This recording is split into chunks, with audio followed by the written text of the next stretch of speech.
안녕하세요. 축구의 신 채널입니다. 오늘은 토트넘의 상황에 대해 이야기해 보려 합니다. 도대체 토트넘의 볼은 어디서부터 잘못된 걸까요? 그리고 지감독 포스테코글루 감독의 고집 문제는 무엇일까요? 사실 감독들은 각자 자신이 추구하는 축구 철학이 있습니다. 그 철학에 맞는 전술로 성공하면 감독은 인정을 받아 점점 더 좋은 클럽을 맡게 되는 식으로 승진 가도를 달리죠.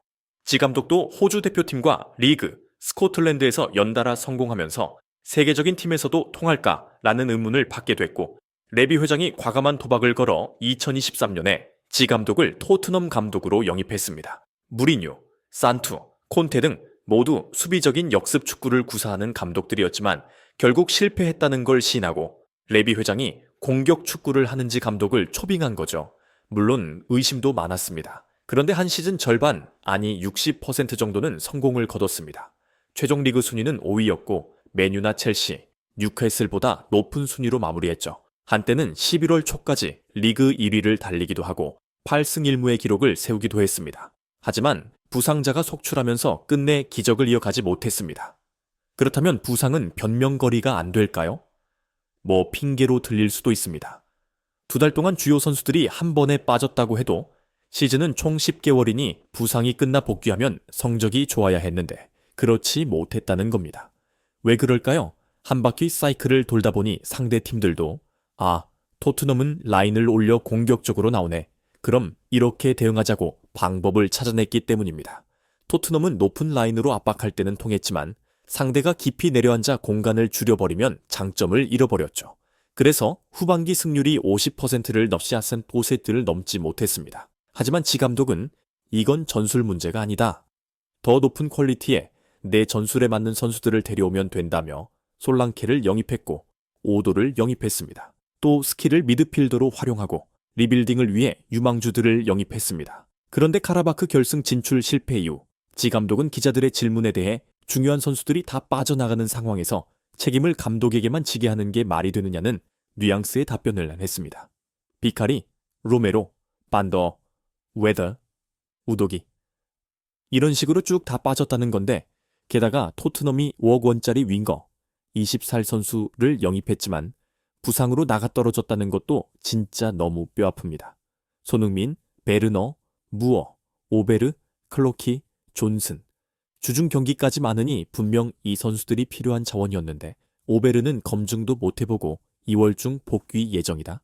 유로파 리그 명단에 포함돼 있다는 말도 들리죠. 지 감독은 인터뷰 때마다 묘하게 불쾌해 보이는 답을 하는데 본인은 주변 얘기에 신경 안 쓰고 계획대로 나갈 거라나 봅니다. 이런 답변이 고집처럼 보이기도 하죠. 국내에서도 지 감독을 싫어하는 코멘트가 많습니다.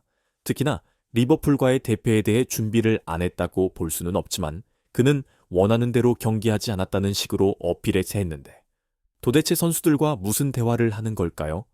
손흥민을 출전 시간으로 제어하는 게 아니라 그의 무한 헌신을 컨트롤할 필요가 있다고 봅니다.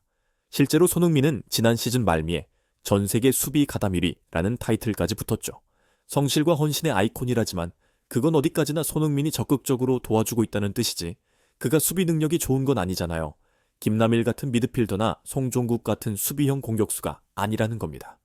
그저 수비를 도와주는데 에너지를 소모하고 있을 뿐. 이번 경기도 히트맵을 보니 온통 흐릿하게 찍히죠. 이유가 바로 뒤쪽 수비 가담이 많아서입니다. 상대가 주도했기에 공 터치도 많이 못하고요. 그런데 살라를 보세요. 살라 히트맵은 누가 봐도 공격수에 가까운 위치에서 활동량이 집중됩니다. 토트넘에 손흥민이 2명 있는 것도 아니고 손흥민이 내려가면 공격 시 정작 최고 공격수가 자리에 없게 됩니다. 그렇다면 골을 어떻게 넣겠습니까? 공격수는 공격하려고 존재해야죠. 수비는 특수한 상황에서 잠깐 도와주는 것이어야지 수비와 공격을 50대 50으로 나누면 안 됩니다. 이게 감독 결정인지 캡틴 손흥민의 자발적 선택인지 궁금합니다.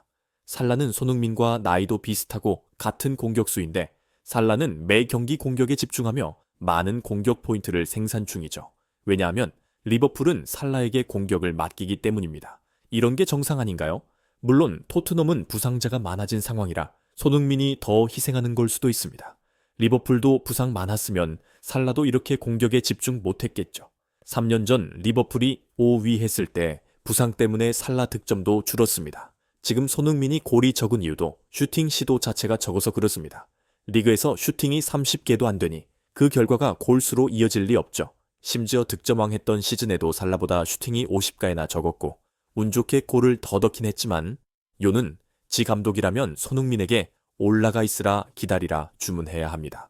부상 속출에 중원이 안 돌아간다 해도 그래서 답답해서 내려온다 해도 이건 팀이 안 돌아가서 나타난 현상입니다. 선수들은 최선을 다하지만 손흥민 비판은 이해하기 어렵습니다. 그런데 영국 매체들은 손흥민 기량처 하니 캡틴으로 실망이니 이상한 말만 쏟아내더군요. 또 지 감독은 기자회견에서 나는 그런 말 신경 안 쓴다. 내 계획대로 간다. 고집을 부리니 참 답답해 보입니다. 여러분이라면 어떤 선택을 하시겠어요? 토트넘 상황에서 손흥민도 같이 수비 가담해야 하나? 아니면 손흥민이라도 공격에 집중해야 하나? 저는 후자가 맞다고 확신합니다. 손흥민이 내려가지 않는다고 해서 팀이 망가지진 않을 겁니다. 다른 팀들도 에이스 공격수는 공격에 전념하게 하는데 왜 토트넘은 다 분산시켜서 너도 나도 수비 공격을 섞는 건지 이해가 안 되네요. 정말 다음 아스톤 빌라전부터라도 손흥민이 공격에만 좀 더 치중했으면 합니다. 기적이라도 좀 보자고요. 아스톤 빌라전 파이팅! 이상 축구의 신이었습니다. 아, 설마 또 볼터치 10회도 못하고 끝나는 일은 제발 벌어지지 않았으면 좋겠습니다.